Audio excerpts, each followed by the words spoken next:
Welcome to Story 1 in our slightly creepy bedtime story series. We hope you enjoy. The title of this story is called The Grandfather Clock. Once upon a time, in an old Victorian house in an old beautiful Victorian street, there lived a little girl named Eliza. Eliza was a very well-behaved young lady, and every morning she got up at exactly 7:30, washed her face in the basin of water at the foot of her bed, got dressed and went downstairs for breakfast. After breakfast, she brushed her teeth. After brushing her teeth, she played in the nursery until it was time for lunch. After lunch, it was lessons after lessons. It was an hour in the garden, and after the hour in the garden, it was dinner, and after dinner, Eliza had a bath, and finally she went to bed at 8. This was her life. Exactly the same thing happened day after day after day. But why? And it wasn't about her life being boring, it was that the day would literally repeat itself. As soon as the grandfather clock in her father's study struck 12, as it ticked on, the day would simply loop back and start repeating. Eliza, of course, didn't know this, nor did any of her family, because their thoughts were the same.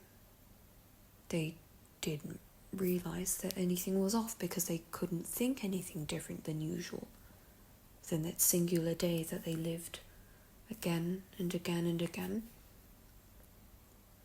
It was simply normal. They didn't realize they were trapped in a loop.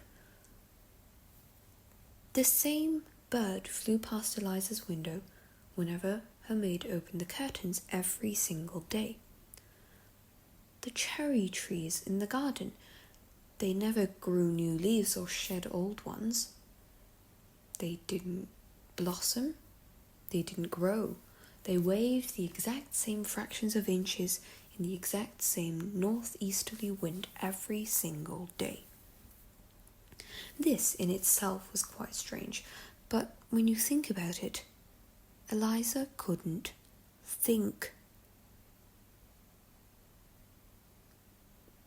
You probably wouldn't believe me if I told you that the exact same Victorian house still stands on the exact same, now even older Victorian street. It's due to be knocked down in a week, but you can climb over the fence, tiptoe in via the back door, tiptoe even more quietly down the hallway, turn right, continue until you reach the window, and finally choose the door on the left. The handle is rusty, but don't worry, it will turn. You can tiptoe in. Your steps, no matter how soft you try to make them, echo through the wide expanse of the room. They have taken the furniture. There is almost nothing left. But a grandfather clock still stands in the corner, ticking away. No one has wound it up in ages. No one set the pendulum right. No one to make sure it is keeping time. But it ticks on. Tick, tock, tick, tock. Never ending. And sometimes, if you peer into the smooth, round, polished surface of the glass face, you can see a girl and her parents and her brother Howard. They are stuck in there, in a never-ending loop, but they don't know. I do.